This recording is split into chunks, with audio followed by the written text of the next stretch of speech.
Sri Aurobindo. Savitri. A legend and a symbol. Canto 6. The kingdoms and Godheads of the greater life. As one who between dim receding walls, towards the far gleam of a tunnel's mouth, hoping for light, walks now with freer pace, and feels approach a breath of wider air. So he escaped from that grey anarchy. Into an ineffectual world he came, a purposeless region of arrested birth, where being from non-being fled and dared to live, but had no strength long to abide. Above there gleamed a pondering brow of sky, tormented, crossed by wings of doubtful haze, adventuring with a voice of roaming winds, and crying for a direction in the void, like blind souls looking for the selves they lost, and wandering through unfamiliar worlds. Wings of vague questioning met the query of space.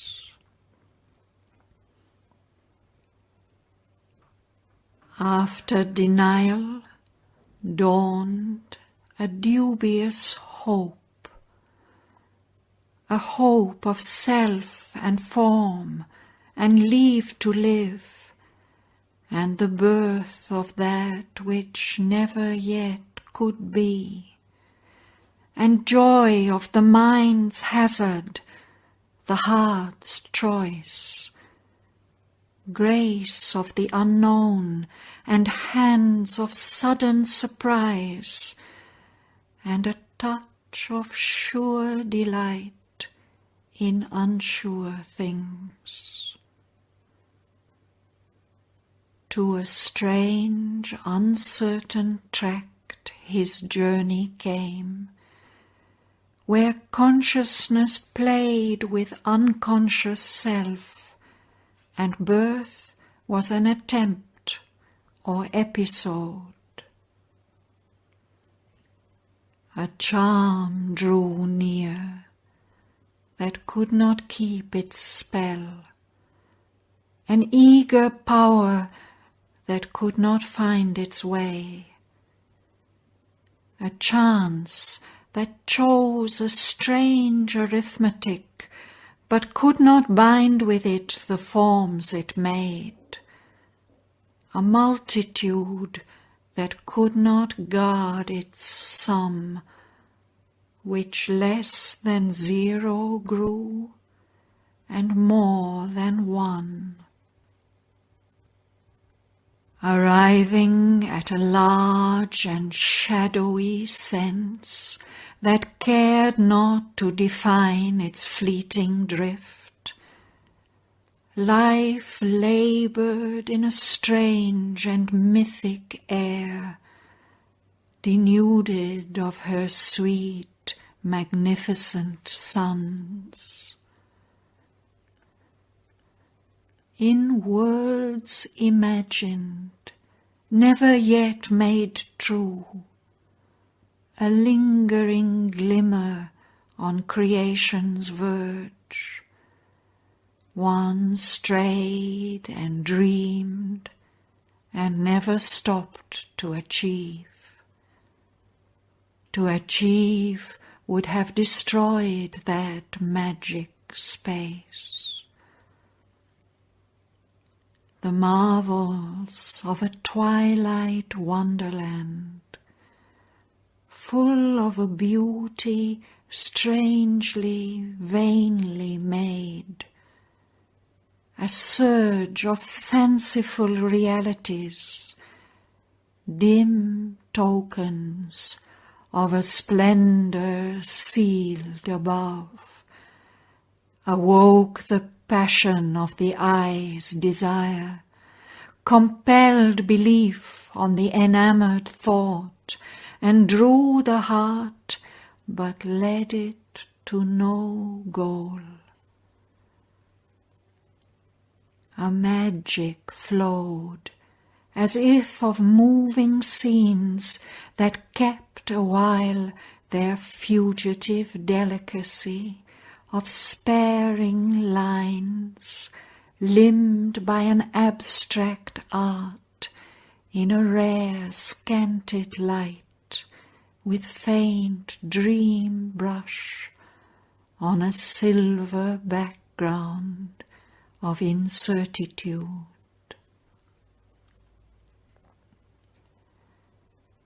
An infant glow of heavens near to morn, a fire intense, conceived but never lit, caressed the air with ardent hints of day.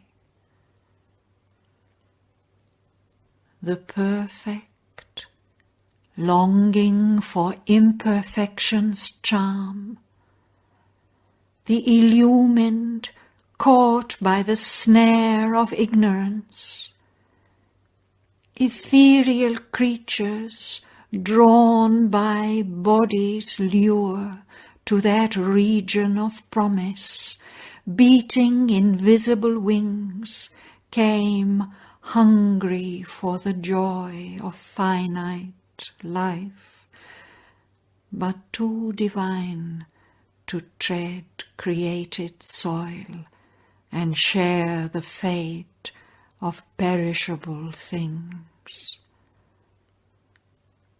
The children of the unembodied gleam, arisen from a formless thought in the soul, and chased by an imperishable desire, traversed the field of the pursuing gaze.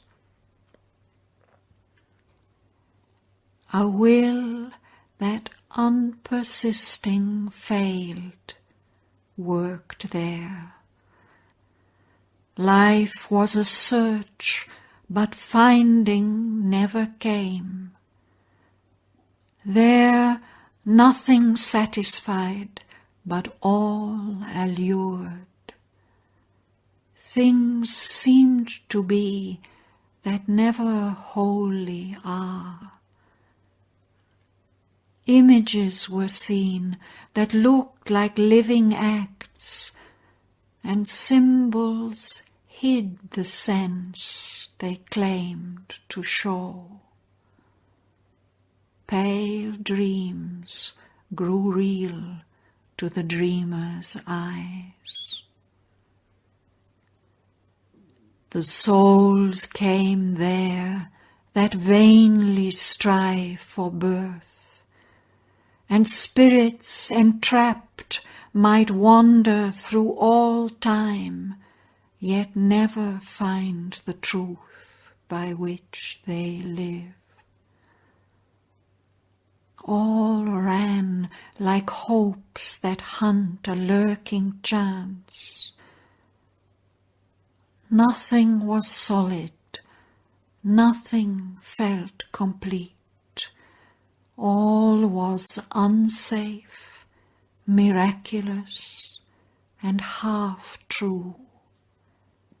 It seemed a realm of lives that had no base.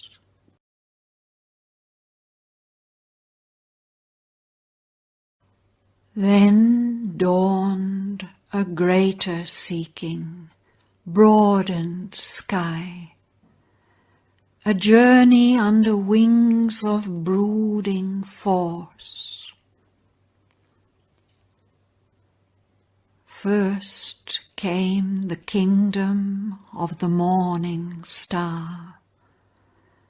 A twilight beauty trembled under its spear, and the throb of promise of a wider life.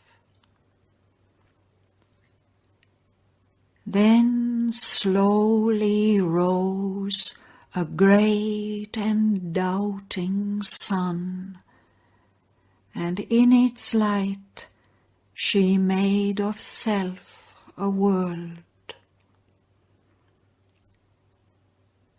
A spirit was there that sought for its own deep self, yet was content with fragments pushed in front, and parts of living that belied the whole, but pieced together might one day be true.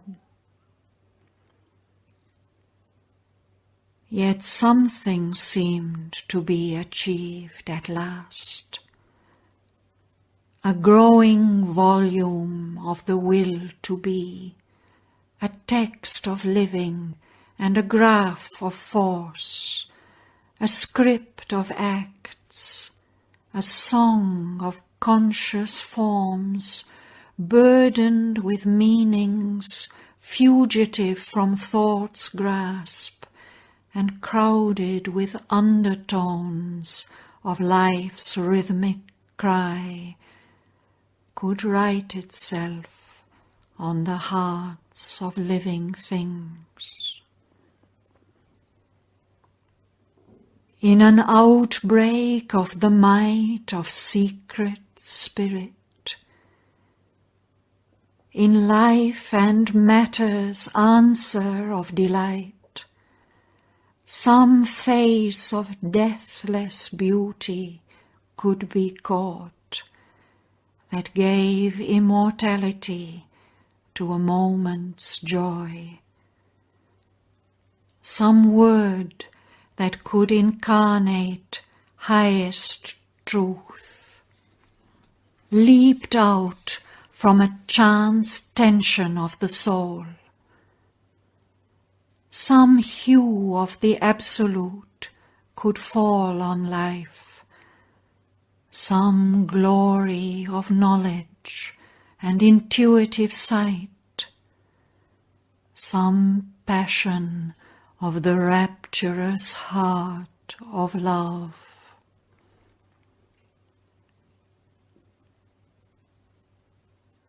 A hierophant of the bodiless secrecy, interned in an unseen spiritual sheath.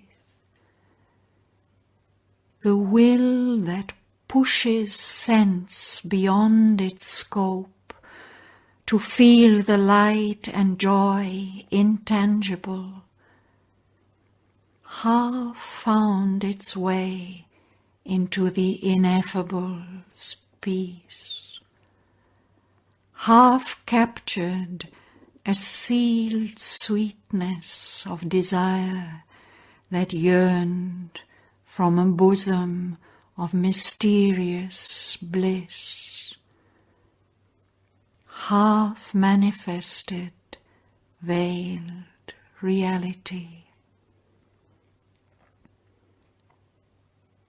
A soul not wrapped into its cloak of mind could glimpse the true sense of a world of forms.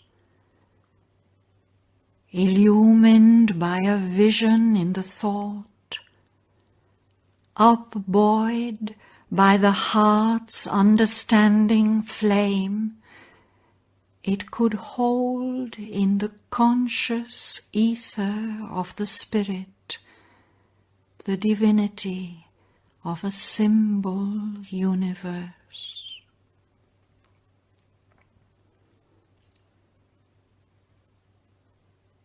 This realm inspires us with our vaster hopes. Its forces have made landings on our globe. Its signs have traced their pattern in our lives. It lends a sovereign movement to our fate. Its errant waves motive our life's high surge.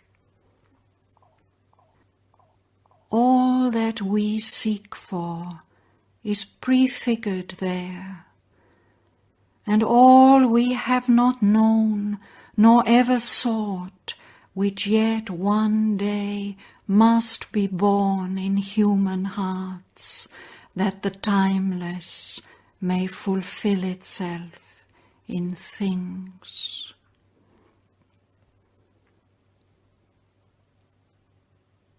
Incarnate in the mystery of the days, eternal in an unclosed infinite, a mounting endless possibility climbs high upon a topless ladder of dream, forever in the being's conscious trance. All on that ladder mounts to an unseen end,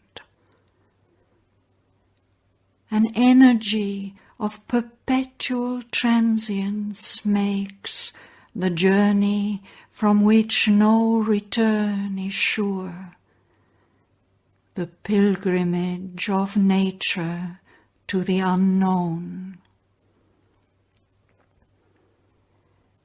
As if in her ascent to her lost source she hoped to unroll all that could ever be, her high procession moves from stage to stage, a progress leap from sight to greater sight, a process march from form to ampler form, a caravan of the inexhaustible formations of a boundless thought and force. Her timeless power that lay once on the lap of a beginningless and endless calm, now severed from the spirit's immortal bliss, erects the type of all the joys she has lost. Compelling transient substance into shape, she hopes by the creative act's release to o'erleap sometimes the gulf she cannot fill, to heal a while the wound of severance, escape from the moment's prison of littleness, and meet the eternal's wide sublimities in the uncertain time field portioned here. Almost she nears what never can be attained. She shuts eternity into an hour and fills a little soul with the infinite. The immobile leans to the magic of her call. She stands on a shore in the illimitable, perceives the formless dweller in all forms, and feels around her infinity's embrace. Her task no ending knows. She serves no aim, but labours driven by a nameless will that came from some unknowable, formless vast. This is her secret and impossible task, to catch the boundless in a net of birth, to cast the spirit into physical form, to lend speech and thought to the ineffable. She is pushed to reveal the ever unmanifest. Yet by her skill the impossible has been done. She follows her sublime irrational plan, invents devices of her magic art, to find new bodies for the infinite and images of the unimaginable. She has lured the eternal into the arms of time.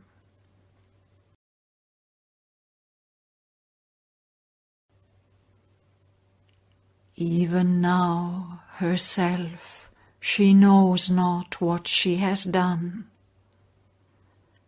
For all is wrought beneath a baffling mask, a semblance other than its hidden truth, the aspect wears of an illusion's trick, a feigned, time-driven unreality, the unfinished creation of a changing soul in a body changing with the inhabitant.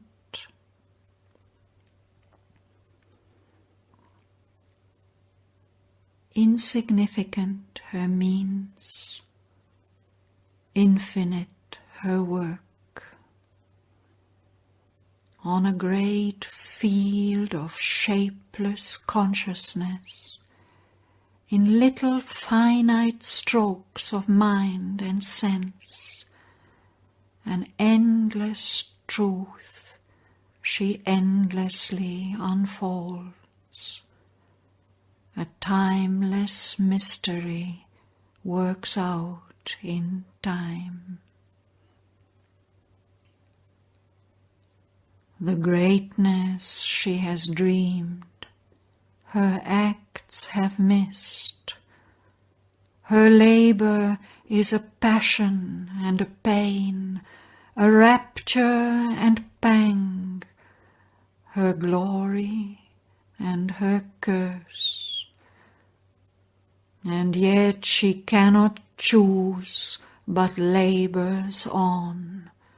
Her mighty heart forbids her to desist. As long as the world lasts, her failure lives, astonishing and foiling reason's gaze, a folly and a beauty unspeakable, a superb madness of the will to live, a daring, a delirium of delight. This is her being's law, its sole resource. She sates, though satisfaction never comes, her hungry will to lavish everywhere her many-imaged fictions of the self and thousand fashions of one reality.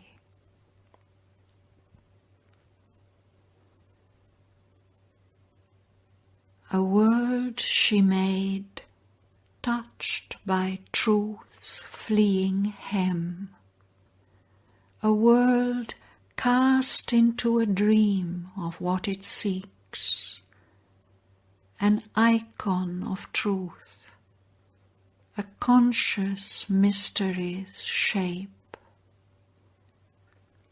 It lingered not like the earth-mind, hemmed in solid barriers of apparent fact. It dared to trust the dream mind and the soul. A hunter of spiritual verities, still only thought or guessed or held by faith. It seized in imagination and confined a painted bird of paradise in a cage.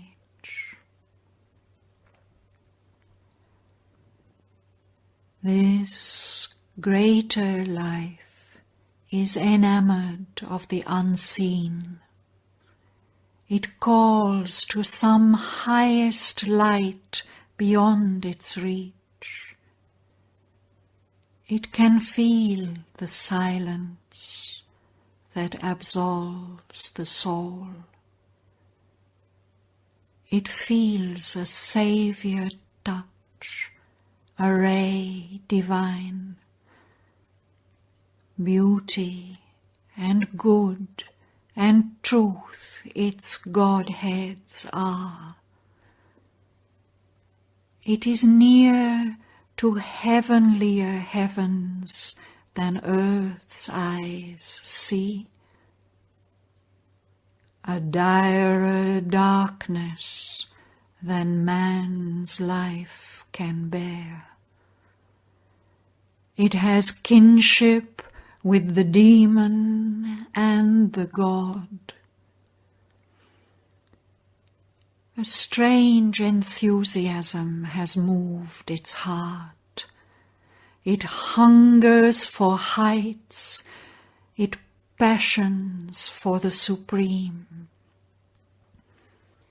It hunts for the perfect word, the perfect shape.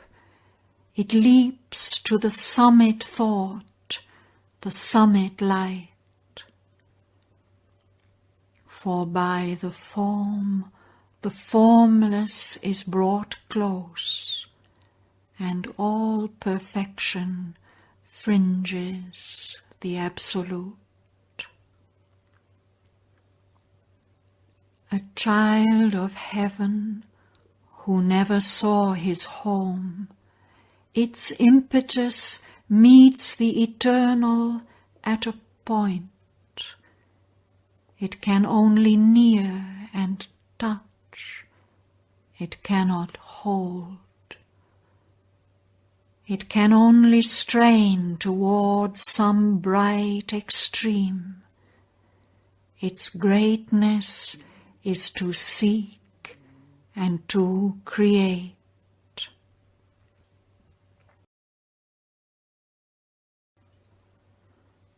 On every plane, this greatness must create. On earth, in heaven, in hell, she is the same. Of every fate she takes her mighty part. A guardian of the fire that lights the suns, she triumphs in her glory and her might. Opposed, oppressed, she bears God's urge to be born. The spirit survives upon non-being's ground. World force outlasts world disillusion's shock. Dumb, she is still the word. Inert, the power. Here fallen, a slave of death and ignorance, to things deathless she is driven to aspire, and moved to know even the unknowable.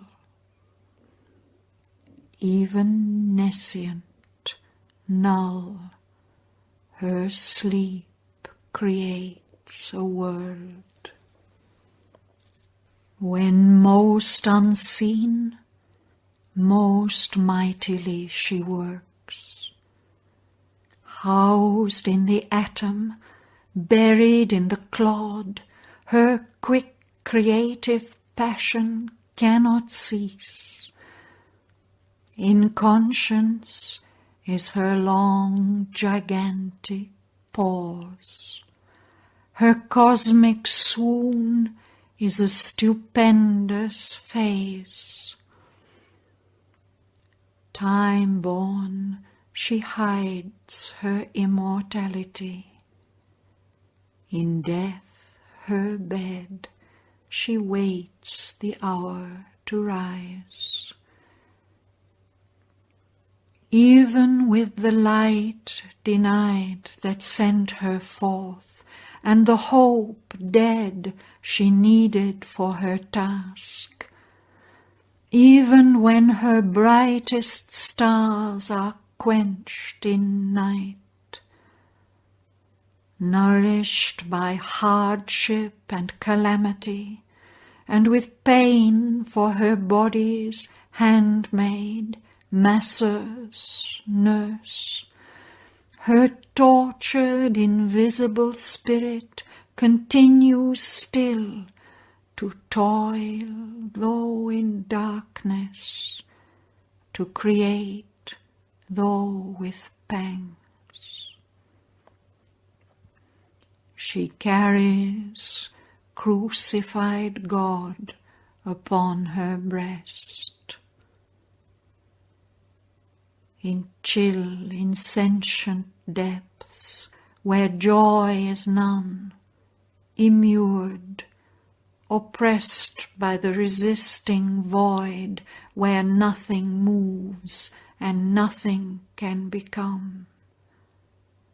Still she remembers, still invokes the skill the wonder-worker gave her at her birth, imparts to drowsy formlessness a shape, reveals a world where nothing was before.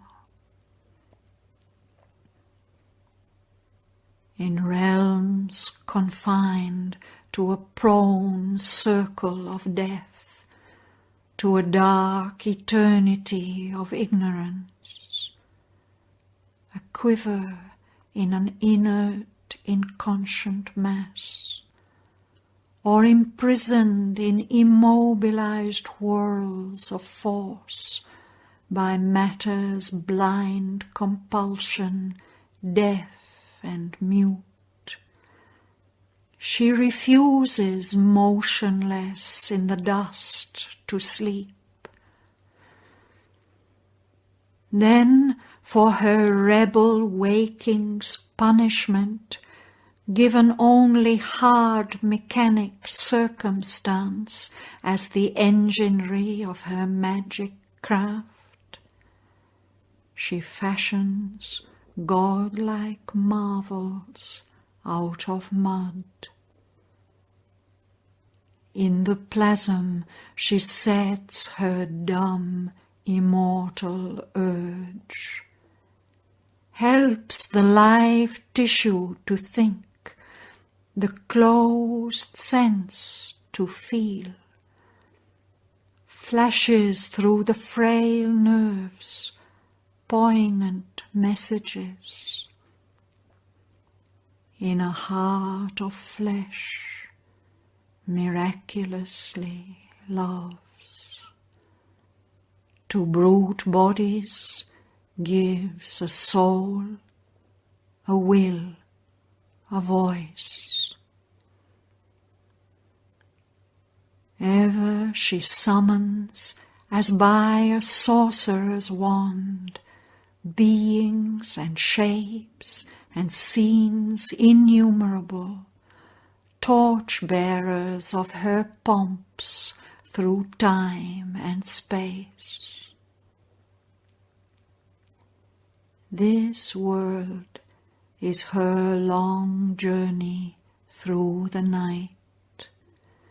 The suns and planets, lamps to light her road. Our reason is the confidant of her thoughts. Our senses are her vibrant witnesses. There, drawing her signs from things half true, half false, she labors to replace by realized dreams the memory of her lost eternity.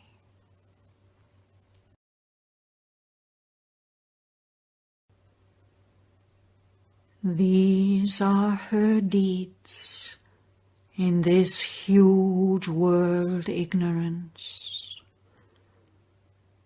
Till the veil is lifted, till the night is dead, in light or dark she keeps her tireless search. Time is her road of endless pilgrimage.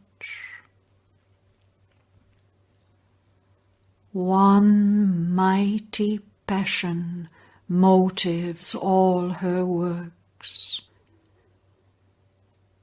Her eternal lover is her action's cause.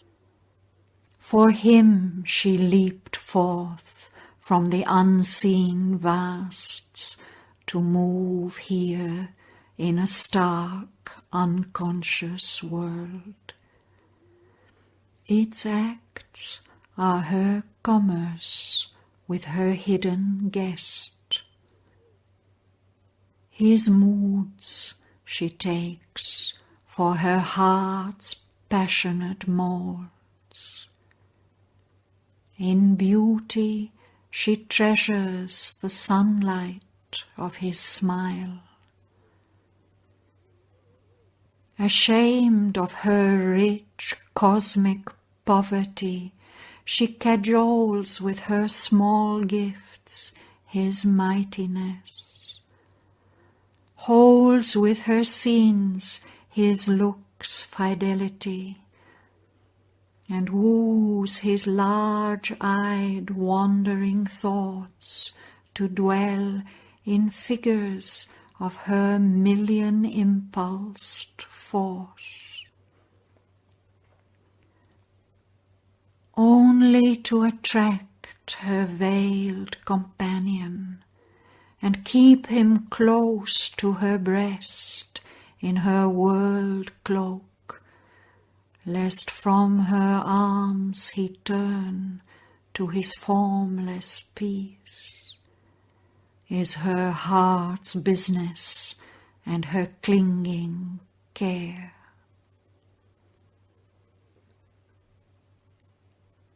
Yet when he is most near, she feels him far, for contradiction is her nature's law. Although she is ever in him and he in her, as if unaware of the eternal tie, her will is to shut God into her works,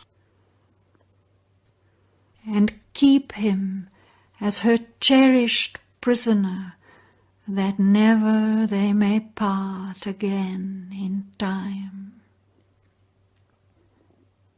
A sumptuous chamber of the spirit's sleep at first she made,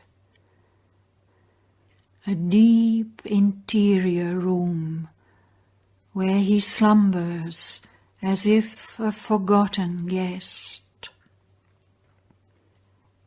But now she turns to break the oblivious spell, awakes the sleeper on the sculptured couch. She finds again the presence in the form, and in the light that wakes with him recovers a meaning in the hurry and trudge of time. And through this mind that once obscured the soul passes a glint of unseen deity. Across a luminous dream of spirit space, she builds creation like a rainbow bridge between the original silence and the void. A net is made of the mobile universe. She weaves a snare for the conscious infinite. A knowledge is with her that conceals its steps and seems a mute, omnipotent ignorance.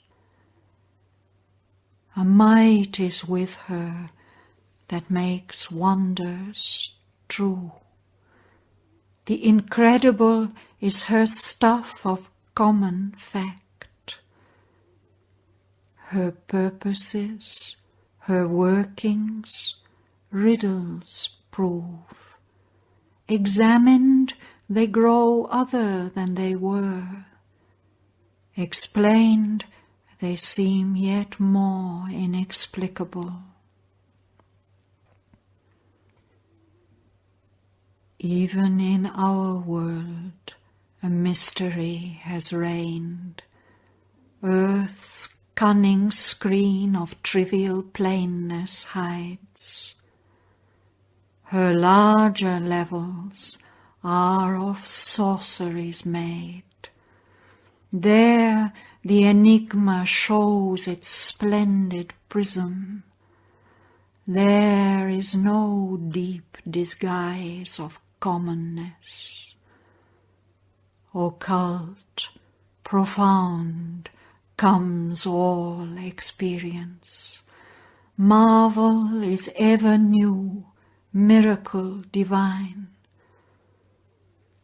There is a screened burden, a mysterious touch. There is a secrecy of hidden sense. Although no earthen mask weighs on her face, into herself she flees from her own sight. All forms are tokens of some veiled idea whose covert purpose lurks from mind's pursuit, yet is a womb of sovereign consequence. There every thought and feeling is an act, and every act a symbol and a sign, and every symbol hides a living power. A universe she builds from truths and myths. But what she needed most, she cannot build. All shown is a figure or copy of the truth, but the real veils from her its mystic face. All else she finds, there lacks eternity.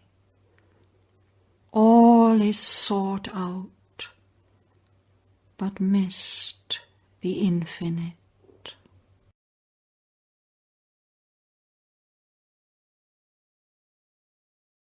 A consciousness lit by a truth above was felt. It saw the light, but not the truth. It caught the idea and built from it a world. It made an image there and called it God. Yet something true and inward harbored there. The beings of that world of greater life, tenants of a larger air and freer space, live not by the body or in outward things. A deeper living was their seat of self. In that intense domain of intimacy, objects dwell as companions of the soul. The body's actions are a minor script, the surface rendering of a life within. All forces are life's retinue in that world, and thought and body as her handmaids move. The universal widenesses give her room. All feel the cosmic movement in their acts and are the instruments of her cosmic might. Or their own self they make their universe. In all who have risen to a greater life, a voice of unborn things whispers to the ear. To their eyes, visited by some high sunlight, aspiration shows the image of a crown. To work out a seed that she has thrown within, to achieve her power in them, her creatures live. Each is a greatness growing towards the heights, or from his inner center oceans out. Encircling ripples of concentric power, they swallow, glutted, their environment. Even of that largeness, many a cabin make. In narrower breadths and briefer vistas pent, they live content with some small greatness won. To rule the little empire of themselves, to be a figure in their private world, and make the milieu's joys and griefs their own, and satisfy their life motives and life wants, is charge enough and office for this strength, a steward of the person and his fate.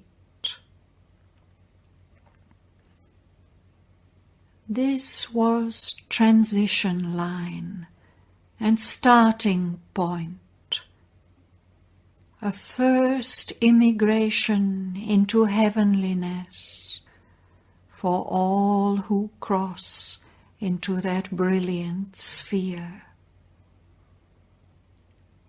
These are the kinsmen of our earthly race.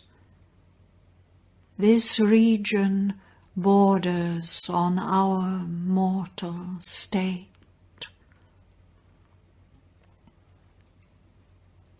This wider world our greater movements gives. Its strong formations build our growing selves. Its creatures are our brighter replicas, complete the types we only initiate, and are securely what we strive to be.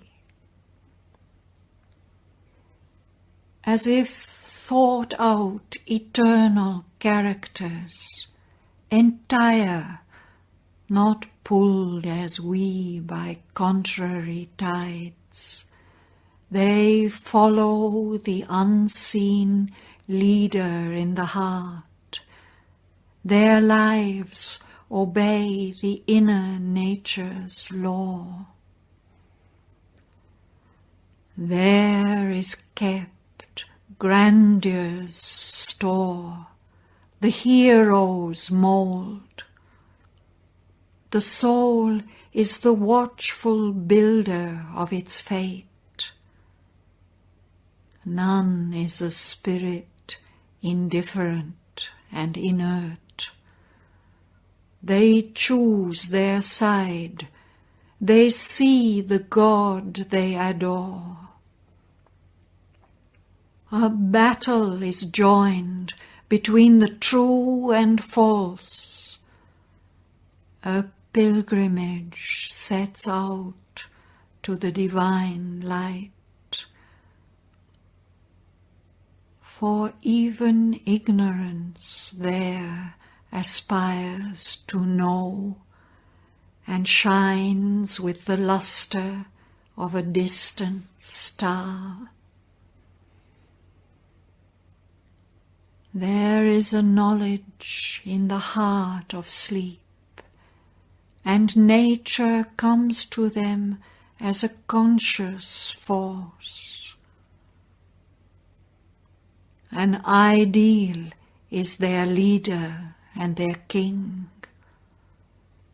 Aspiring to the monarchy of the sun, they call in truth for their high government, hold her incarnate in their daily acts, and fill their thoughts with her inspired voice, and shape their lives into her breathing form, till in her sun-gold Godhead they too share. Or to the truth of darkness they subscribe.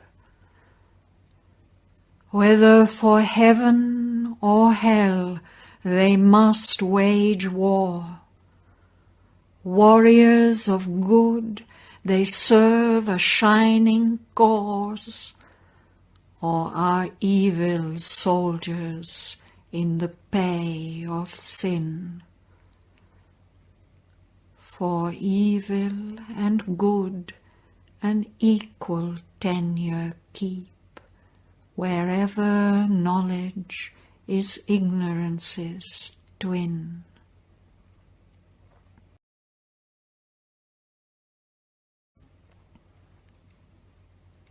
This wider world our greater movements gives. Its strong formations build our growing selves. Its creatures are our brighter replicas, complete the types we only initiate, and are securely what we strive to be. As if thought out eternal characters, entire, not pulled as we by contrary tides, they follow the unseen leader in the heart.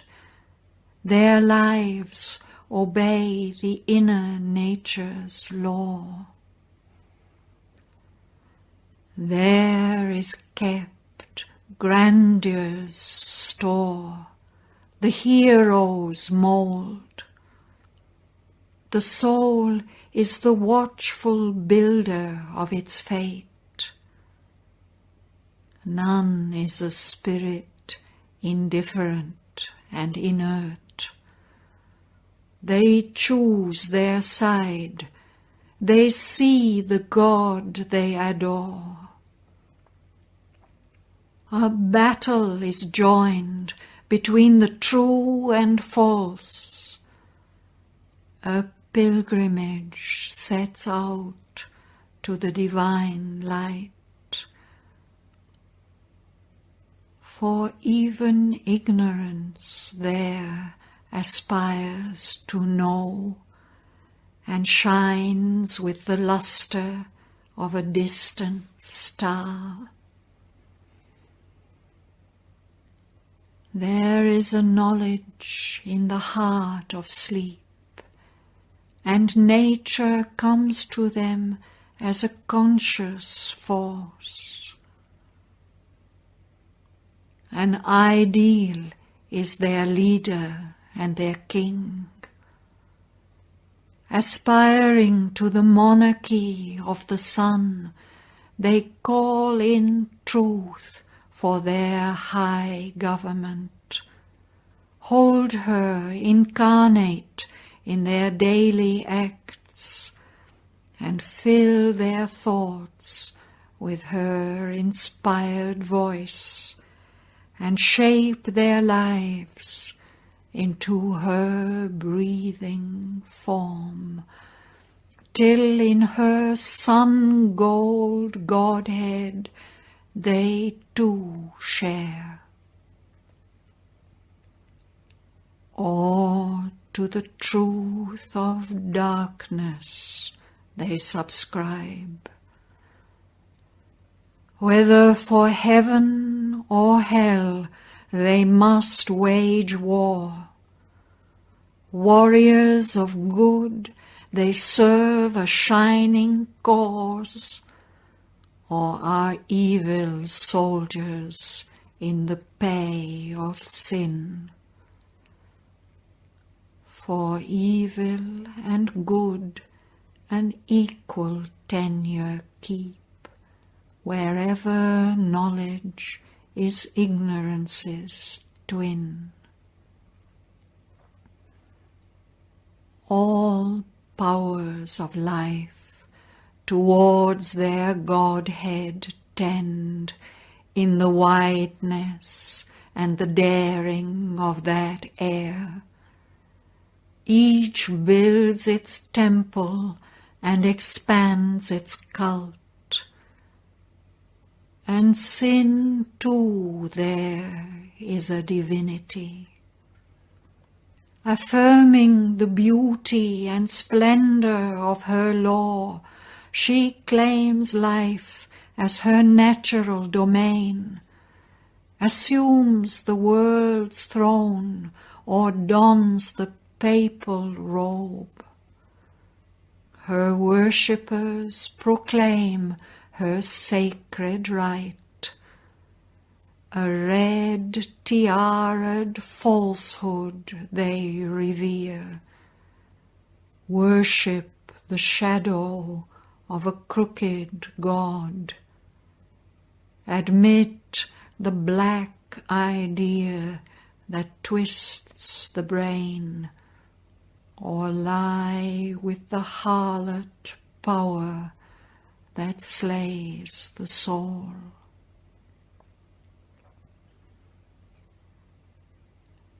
A mastering virtue statuesques the pose, or a Titan passion goads to a proud unrest.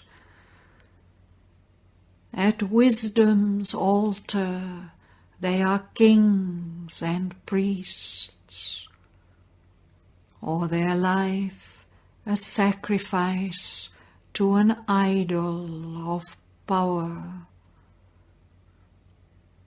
Or beauty shines on them like a wandering star, too far to reach.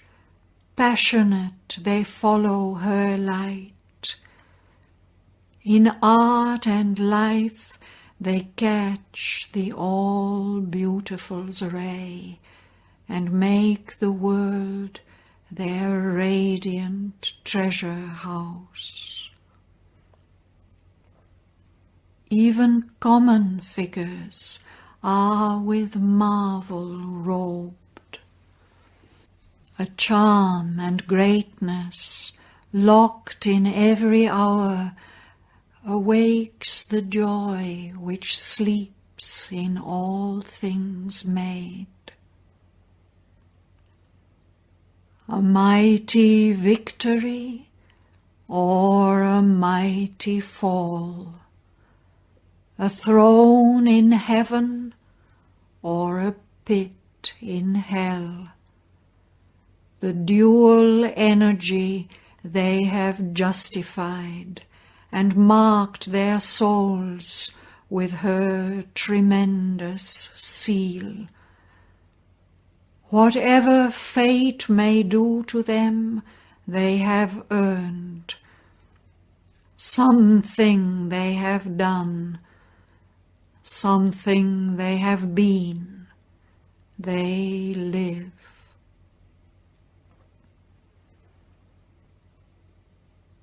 Their matter is soul's result, and not its cause. In a contrary balance to earth's truth of things, the gross weighs less, the subtle counts for more. On inner values hangs the outer plan. As quivers with the thought the expressive word, as yearns the act with the passion of the soul, this world's apparent sensible design looks vibrant back to some interior might. A mind not limited by external sense gave figures to the spirit's imponderables. The world's impacts without channels registered, and turned into the body's concrete thrill the vivid workings of a bodiless force.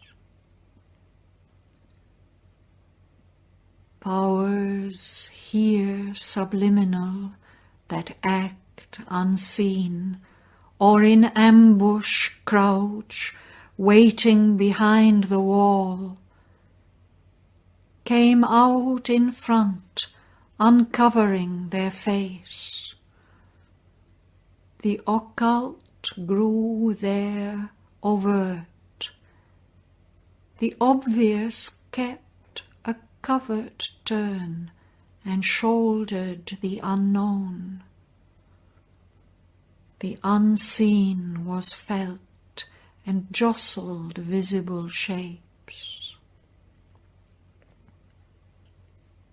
In the communion of two meeting minds, thought looked at thought and had no need of speech. Emotion clasped emotion in two hearts. They felt each other's thrill in the flesh and nerves, or melted each in each and grew immense, as when two houses burn and fire joins fire. Hate grappled hate, and love broke in on love. Will wrestled with will on mind's invisible ground. Others' sensations, passing through like waves, left quivering the subtle body's frame. Their anger rushed galloping in brute attack, a charge of trampling hooves on shaken soil. One felt another's grief invade the breast. Another's joy exulting ran through the blood. Hearts could draw close through distance. Voices near that spoke upon the shore of alien seas.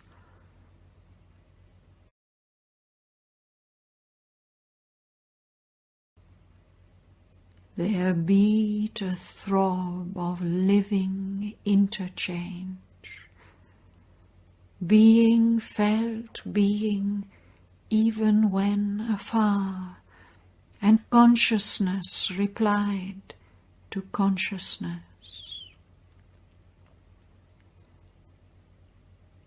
And yet the ultimate oneness was not there.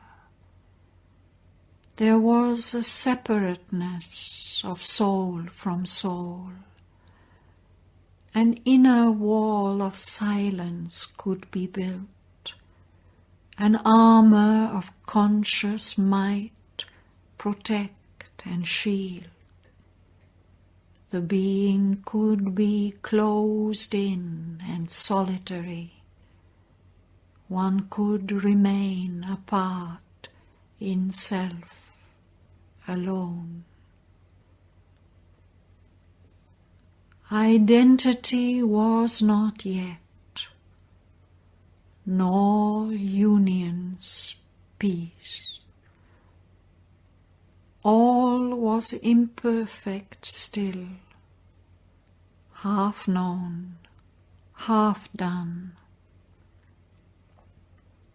The miracle of inconscience overpast, the miracle of the superconscient still unknown, self-wrapped, unfelt, unknowable, looked down on them, origin of all they were. As forms they came of the formless infinite, as names lived of a nameless eternity. The beginning and the end were there occult. A middle term worked, unexplained, abrupt. They were words that spoke to a vast, wordless truth. They were figures crowding an unfinished sum. None truly knew himself, or knew the world, or the reality living there enshrined. Only they knew what mind could take and build out of the secret supermind's huge store. A darkness under them, a bright void above. Uncertain they lived in a great climbing space. By mysteries they explained a mystery. A riddling answer met the riddle of things. As he moved in this ether of ambiguous life, himself was soon a riddle to himself. As symbols he saw all and sought their sense. Across the leaping springs of death and birth, and over shifting borders of soul change, a hunter on the spirit's creative track, he followed in life's fine and mighty trails, pursuing her sealed, formidable delight in a perilous adventure without close. At first no aim appeared in those large steps. Only the wide source he saw of all things here, looking towards a wider source beyond. For as she drew away from earthly lines, a tenser drag was felt from the unknown. A higher context of delivering thought drove her towards marvel and discovery. There came a high release from pettier cares, a mightier image of desire and hope, a vaster formula, a greater scene. Ever she circled towards some far-off light. Her signs still covered more than they revealed, but tied to some immediate sight and will, they lost their purport in the joy of use, till stripped of their infinite meaning they became a cipher gleaming with unreal sense. Armed with a magical and haunted bow, she aimed at a target kept invisible, and ever deemed remote, though always near.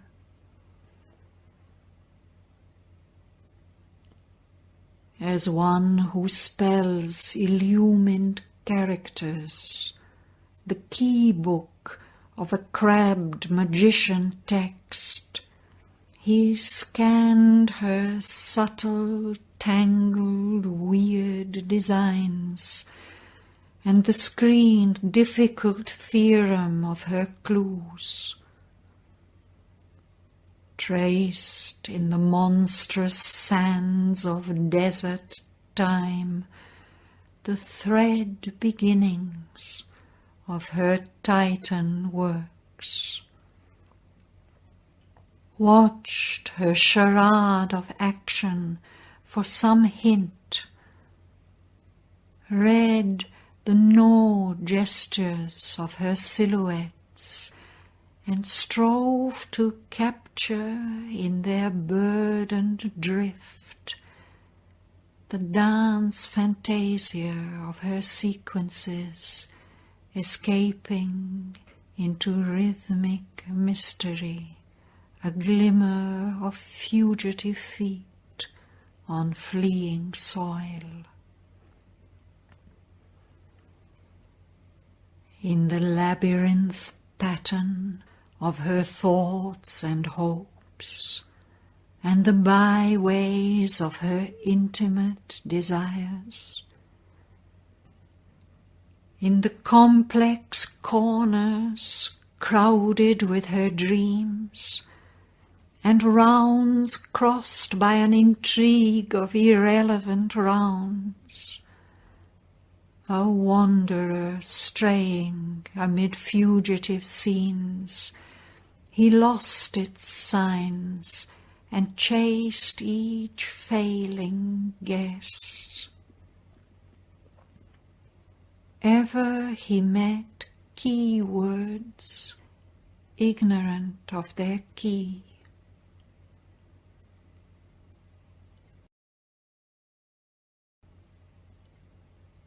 A sun that dazzled its own eye of sight,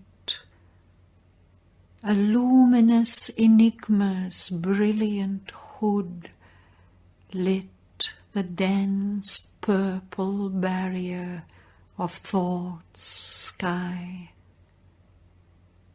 A dim, large trance showed to the night her stars. As if sitting near an open window's gap, he read by lightning flash on crowding flash chapters of her metaphysical romance, of the soul's search for lost reality, and her fictions drawn from spirit's authentic fact, her caprices and conceits and meanings locked, her rash, unseizable freaks and mysteried turns. The magnificent wrappings of her secrecy that fold her desirable body out of sight, the strange, significant forms woven on her robe, her meaningful outlines of the souls of things he saw, her false transparencies of thought hue, her rich brocades with imaged fancies sewn, and mutable masks and broideries of disguise. 1,000 baffling faces of the truth looked at him from her forms with unknown eyes, and wordless mouths unrecognizable spoke from the figures of her masquerade, or peered from the recondite magnificence and subtle splendor of her draperies.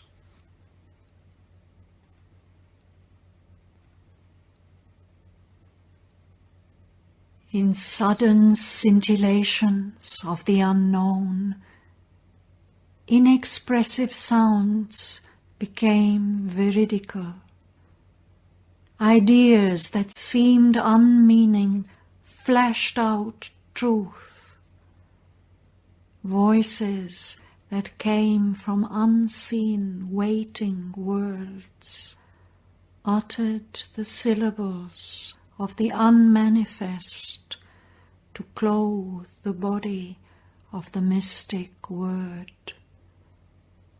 and wizard diagrams of the occult law sealed some precise, unreadable harmony, or used hue and figure to reconstitute the herald blazon of time's secret things.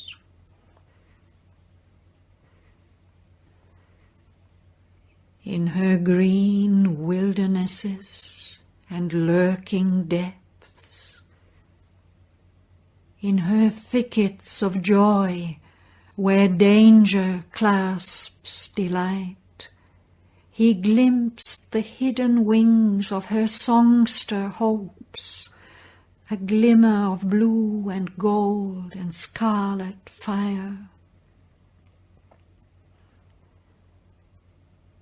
In her covered lanes, bordering her chance-field paths, and by her singing rivulets and calm lakes, he found the glow of her golden fruits of bliss, and the beauty of her flowers of dream and muse.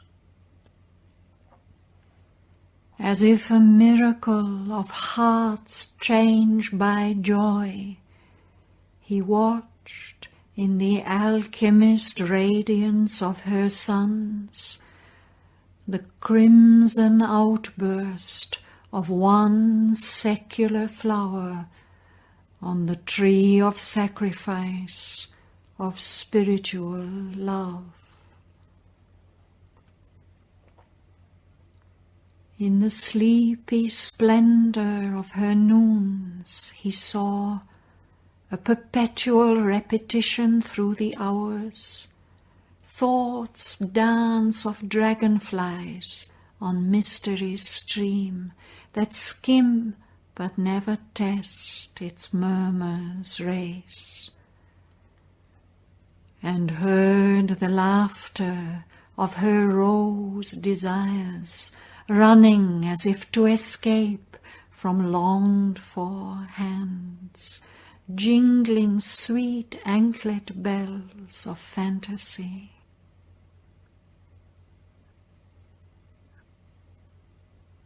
Amidst live symbols of her occult power, he moved and felt them as close real forms. In that life more concrete than the lives of men, throbbed heartbeats of the hidden reality. Embodied was there what we but think and feel, self-framed what here takes outward borrowed shapes.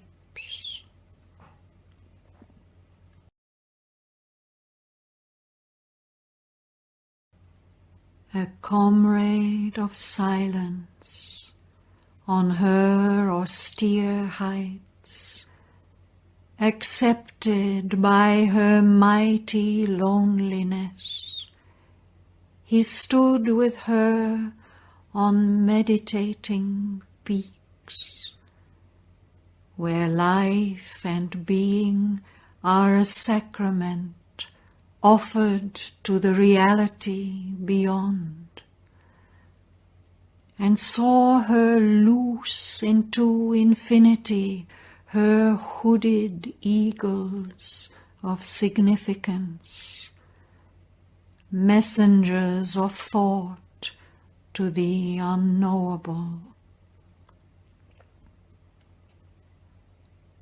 Identified in soul vision and soul sense, entering into her depths as into a house, all he became that she was or longed to be. He thought with her thoughts and journeyed with her steps, lived with her breath, and scanned all with her eyes, that so he might learn the secret of her soul. A witness, overmastered by his scene, he admired her splendid front of pomp and play, and the marvels of her rich and delicate craft, and thrilled to the insistence of her cry. Impassioned he bore the sorceries of her might, felt laid on him her abrupt, mysterious will, her hands that knead fate in their violent grasp, her touch that moves, her powers that seize and drive. But this too he saw, her soul that wept within, her seekings vain that clutch at fleeing truth, her hopes whose sombre gaze mates with despair, the passion that possessed her longing limbs, the trouble and rapture of her yearning breasts, her mind that toils unsatisfied with its fruits, her heart that captures not the one beloved. Always he met a veiled and seeking force, an exiled goddess building mimic heavens, a sphinx whose eyes look up to a hidden sun. Ever he felt near a spirit in her forms. Its passive presence was her nature's strength. This soul is real in apparent things. Even upon earth the spirit is life's key. But her solid outsides nowhere bear its trace. Its stamp on her acts is undiscoverable. A pathos of lost heights is its appeal. Only sometimes is caught a shadowy line that seems a hint of veiled reality.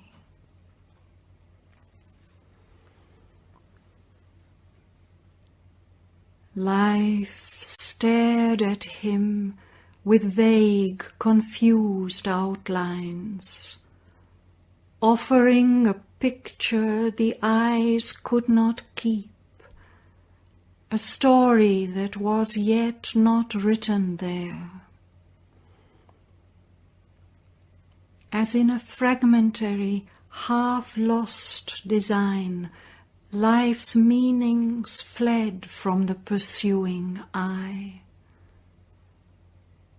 Life's visage hides life's real self from sight. Life's secret sense is written within, above. The thought that gives it sense lives far beyond, It is not seen in its half-finished design.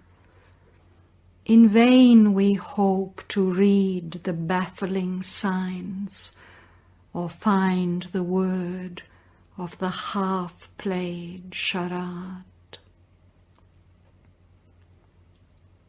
Only in that greater life a cryptic thought is found, is hinted some interpreting word that makes the earth myth a tale intelligible. Something was seen at last that looked like truth. In a half-lit air of hazardous mystery, the eye that looks at the dark half of truth made out an image mid a vivid blur,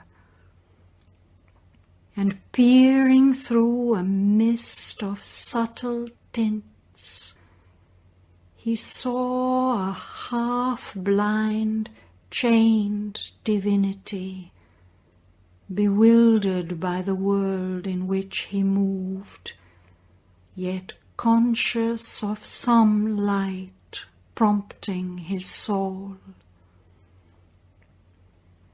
Attracted to strange far-off shimmerings, led by the fluting of a distant player, he sought his way amid life's laughter and call, and the index chaos of her myriad steps, towards some total deep infinitude.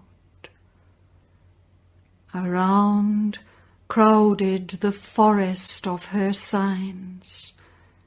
At hazard he read, by arrow leaps of thought, that hit the mark by guess or luminous chance.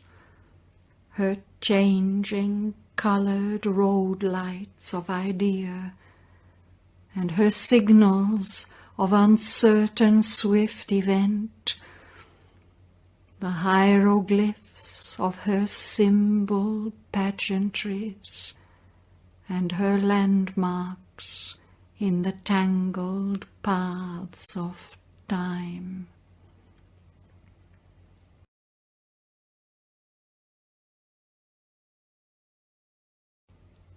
In her mazes of approach and of retreat, to every side she draws him and repels, but drawn too near, escapes from his embrace.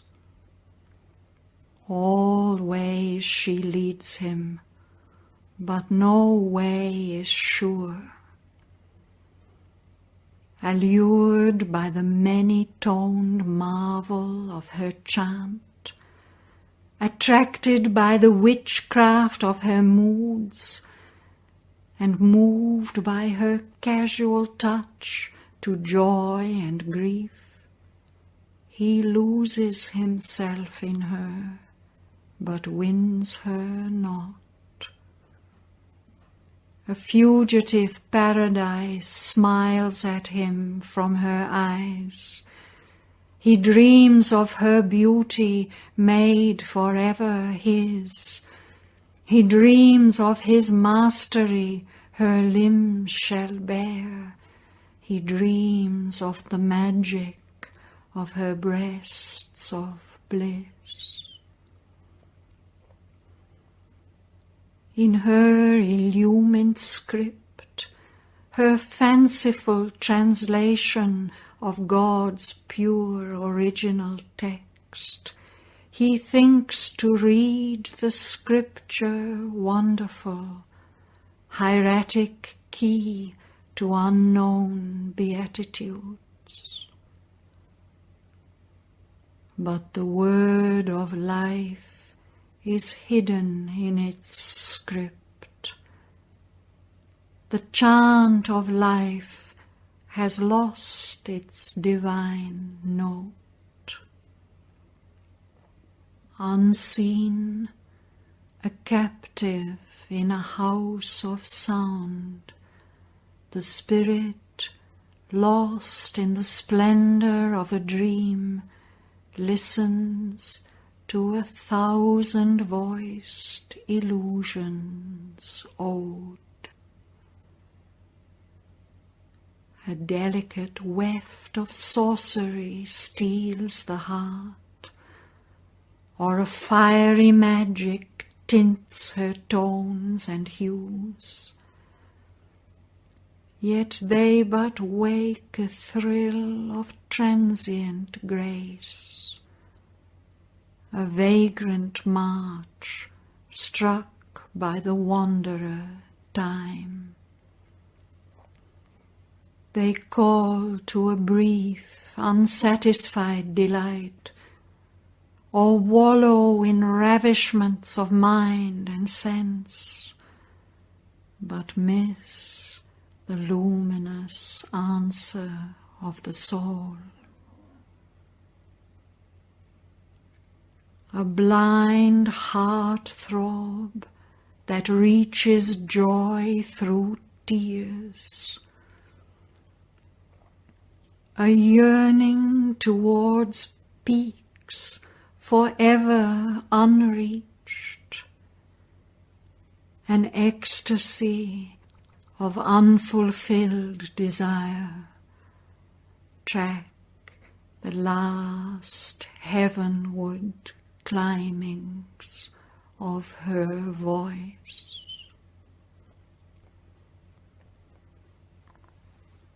Transmuted are past sufferings' memories into an old sadness's sweet escaping trail.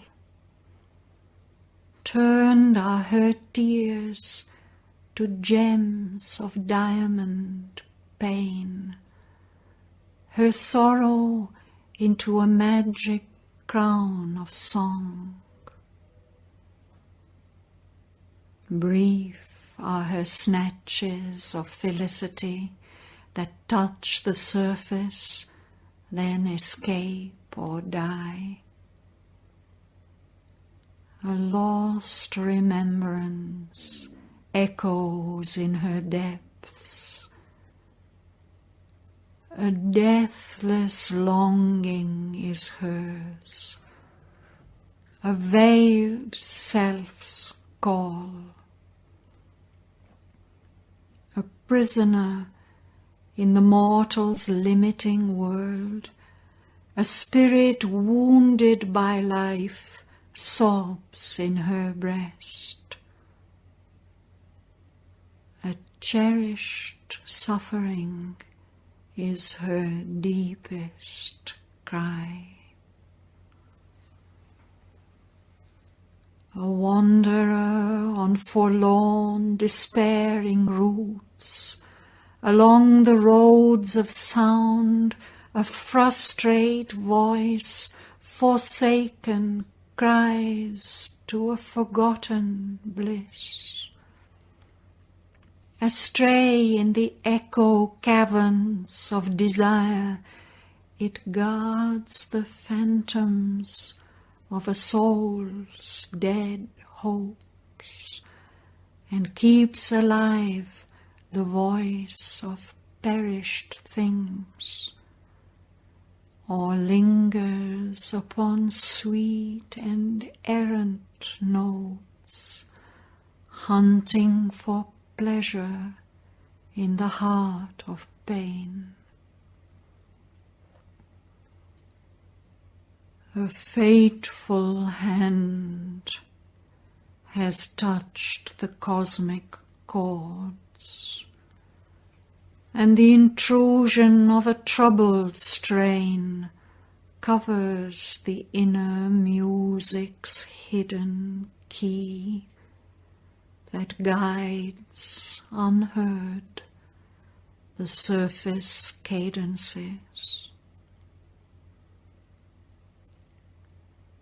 Yet is it joy to live and to create, and joy to love and labour though all fails, and joy to seek though all we find deceives, and all on which we lean betrays our trust.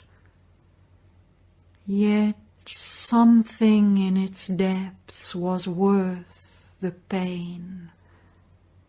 A passionate memory haunts with ecstasy's fire.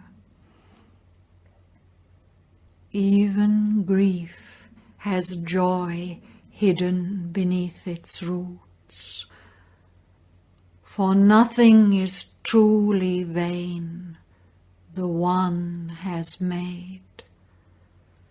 In our defeated hearts God's strength survives, and victory's star still lights our desperate road. Our death is made a passage to new worlds. This to life's music gives its anthem swell. To all she lends the glory of her voice. Heaven's raptures whisper to her heart and pass. Earth's transient yearnings cry from her lips and fade.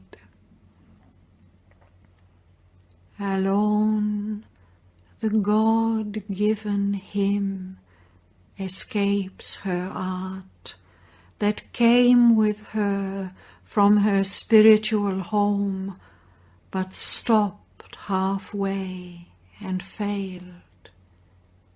A silent word awake in some deep pause of waiting worlds, a murmur suspended in eternity's hush.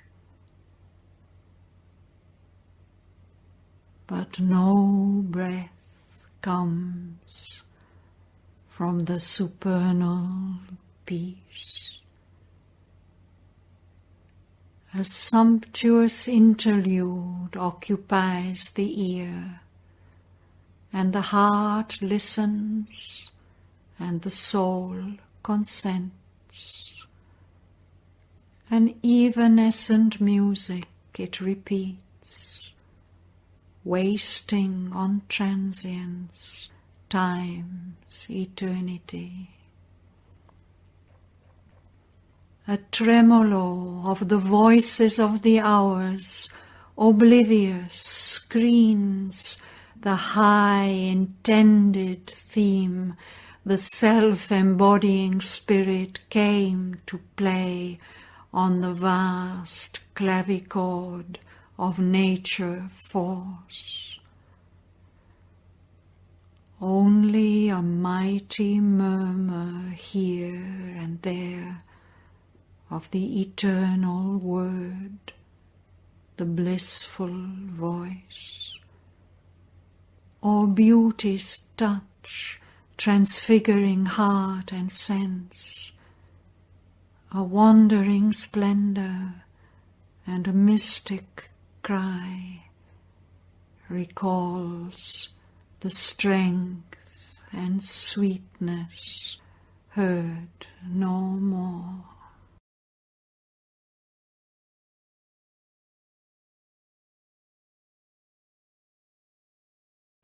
Here is the gap.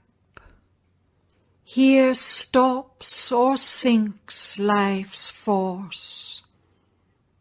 This deficit paupers the magician's skill. This want makes all the rest seem thin and bare. A half sight draws the horizon of her act, distance. Her depths remember what she came to do, but the mind has forgotten, or the heart mistakes. In nature's endless lines is lost the God. In knowledge to sum up omniscience, in action to erect the omnipotent, to create her Creator here was her heart's conceit. To invade the cosmic scene with utter God. Toiling to transform the still, far absolute into an all-fulfilling epiphany, into an utterance of the ineffable, she would bring the glory here of the Absolute's force, change poise into creation's rhythmic swing, marry with a sky of calm, a sea of bliss. A fire to call eternity into time, make body's joy as vivid as the soul's. Earth she would lift to neighborhood with heaven, labor's life to equate with the supreme, and reconcile the eternal and the abyss. Her pragmatism of the transcendent truth fills silence with the voices of the gods, but in the cry the single voice is lost. For nature's vision climbs beyond her acts. A life of gods in heaven she sees above. A demigod emerging from an ape is all she can in our mortal element. Here the half-god, the half-titan are her peak. This greater life wavers twixt earth and sky. A poignant paradox pursues her dreams. Her hooded energy moves an ignorant world to look for a joy her own strong clasp puts off. In her embrace it cannot turn to its source. Immense her power, endless her act's vast drive. Astray is its significance and lost. Although she carries in her secret breast the law and journeying curve of all things born, her knowledge partial seems, her purpose small. On a soil of yearning tread her sumptuous hours. A leaden nescience weighs the wings of thought. Her Power oppresses the being with its garbs. Her actions prison its immortal gaze. A sense of limit haunts her masteries, and nowhere is assured content or peace. For all the depth and beauty of her work, a wisdom lacks that sets the spirit free. An old and faded charm had now her face, and palled for him her quick and curious lore. His wide soul asked a deeper joy than hers. Out of her daedal lines he sought escape, but neither gate of horn nor ivory he found, nor postern of spiritual sight. There was no issue from that dreamlike space.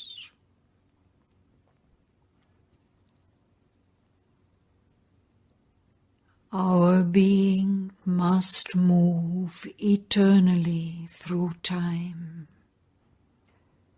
Death helps us not, vain is the hope to cease. A secret will compels us to endure.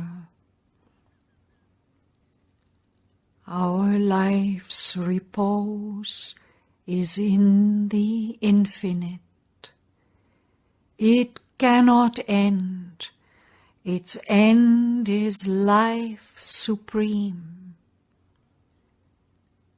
Death is a passage, not the goal of our walk. Some ancient deep impulsion labors on. Our souls are dragged as with a hidden leash, carried from birth to birth, from world to world. Our acts prolong after the body's fall, the old perpetual journey without pause. No silent peak is found where time can rest. This was a magic stream that reached no sea. However far he went, wherever turned, the wheel of works ran with him and outstripped. Always a farther task was left to do. A beat of action and a cry of search forever grew in that unquiet world. A busy murmur filled the heart of time. All was contrivance and unceasing stir. 100 ways to live were tried in vain. A sameness that assumed 1,000 forms strove to escape from its long monotone, and made new things that soon were like the old. A curious decoration lured the eye, and novel values furbished ancient themes to cheat the mind with the idea of change. A different picture that was still the same appeared upon the cosmic vague background. only another labyrinthine house of creatures and their doings and events, a city of the traffic of bound souls, a market of creation and her wares was offered to the labouring mind and heart. A circuit ending where it first began is dubbed the forward and eternal march of progress on perfection's unknown road.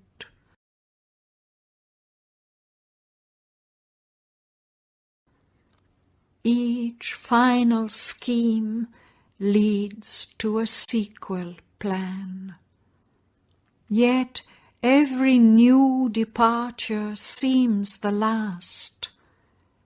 Inspired evangel, theory's ultimate peak, proclaiming a panacea for all time's ills, or carrying thought in its ultimate zenith flight and trumpeting supreme discovery. Each brief idea, a structure perishable, publishes the immortality of its rule, its claim to be the perfect form of things, truth's last epitome, time's golden best. But nothing has been achieved of infinite worth. A world made ever anew, never complete, piled always half attempts on lost attempts, and saw a fragment as the eternal whole. In the aimless mounting total of things done, existence seemed a vain necessity's act, a wrestle of eternal opposites in a clasped antagonism's close-locked embrace, a play without denouement or idea, a hunger march of lives without a goal, or written on a bare blackboard of space, a futile and recurring sum of souls, a hope that failed, a light that never shone, the labour of an unaccomplished force, tied to its acts in a dim eternity. There is no end, or none can yet be seen. Although defeated, life must struggle on. Always she sees a crown she cannot grasp. Her eyes are fixed beyond her fallen state. There quivers still within her breast and ours a glory that was once and is no more.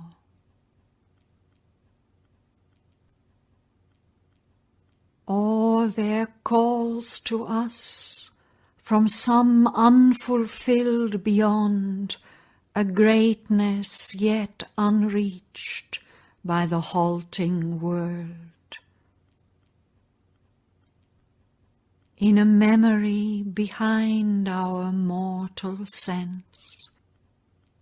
A dream persists of a larger, happier air, breathing around free hearts of joy and love,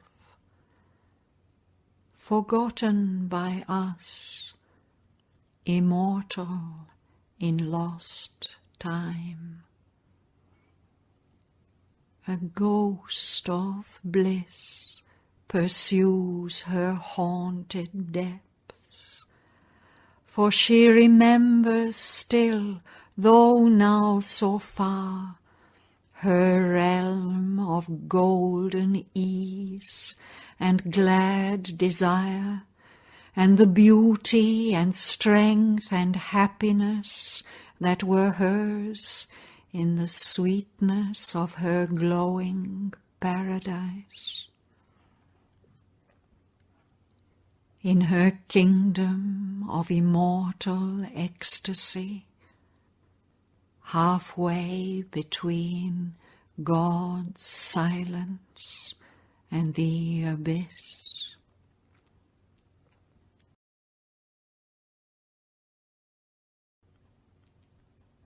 In a memory behind our mortal sense, a dream persists of a larger, happier air, breathing around free hearts of joy and love,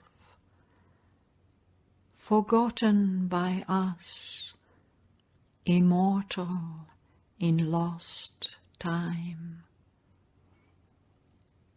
A ghost of bliss pursues her haunted depths, for she remembers still, though now so far, her realm of golden ease and glad desire, and the beauty and strength and happiness that were hers in the sweetness of her glowing paradise. In her kingdom of immortal ecstasy, halfway between God's silence and the abyss. This knowledge in our hidden parts we keep, awake to a vague mystery's appeal. We meet a deep, unseen reality far truer than the world's face of present truth. We are chased by a self we cannot now recall, and moved by a spirit we must still become. As one who has lost the kingdom of his soul, we look back to some God phase of our birth, other than this imperfect creature here, and hope in this or a diviner world, to recover yet from heaven's patient guard what by our mind's forgetfulness we miss, our being's natural felicity, our heart's delight we have exchanged for grief, the body's thrill we bartered for mere pain, the bliss for which our mortal nature yearns, as yearns an obscure moth to blazing light. Our life is a march to a victory never won. This wave of being, longing for delight, this eager turmoil of unsatisfied strengths, these long, far files of forward-striving hopes, lift worshipping eyes to the blue void called heaven, looking for the golden hand that never came.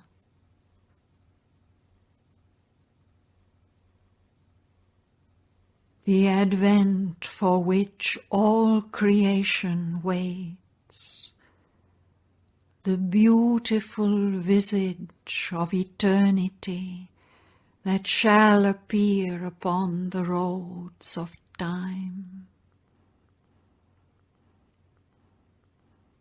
Yet still to ourselves we say, rekindling faith, oh, surely one day he shall come to our cry. One day he shall create our life anew and utter the magic formula of peace and bring perfection to the scheme of things.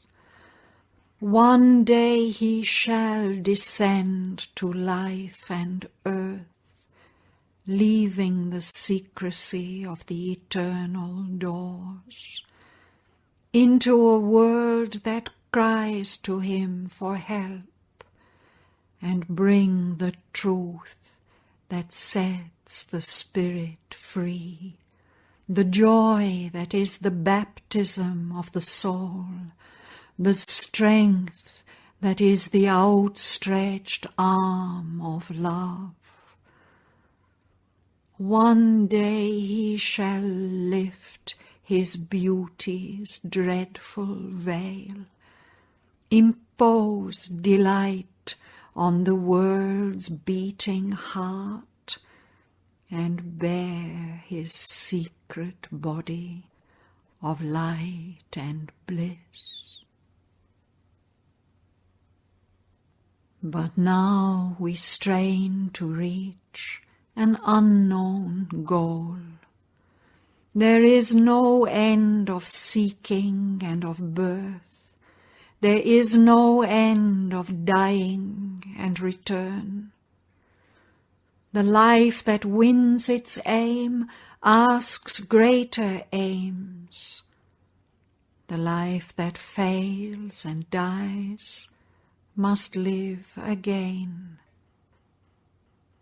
Till it has found itself, it cannot cease. All must be done for which life and death were made.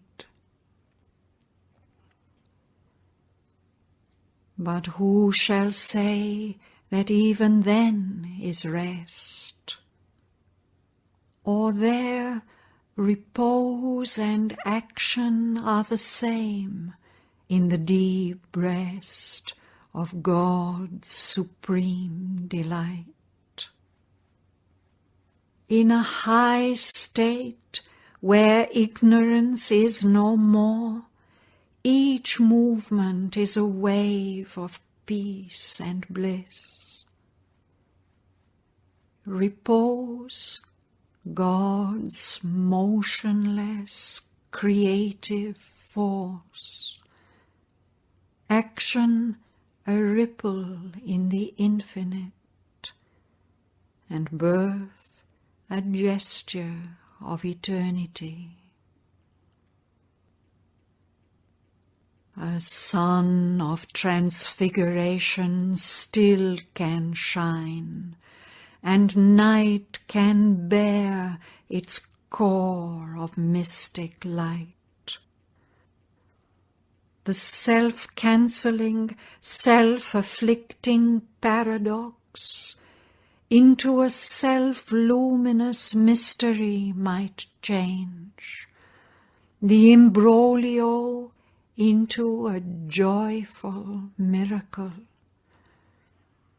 Then God could be visible here, here take a shape. Disclosed would be the Spirit's identity.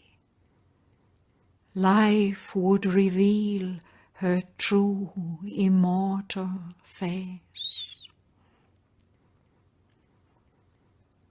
But now a termless labor is her fate. In its recurrent decimal of events, birth, death are a ceaseless iteration's points. The old question mark margins each finished page, each volume of her efforts' history. A limping yes through the eons' journeys still, accompanied by an eternal no. All seems in vain, yet endless is the game. Impassive turns the ever-circling wheel. Life has no issue, death brings no release. A prisoner of itself the being lives, and keeps its futile immortality. Extinction is denied, its soul escape. An error of the gods has made the world, or indifferent the eternal watches time.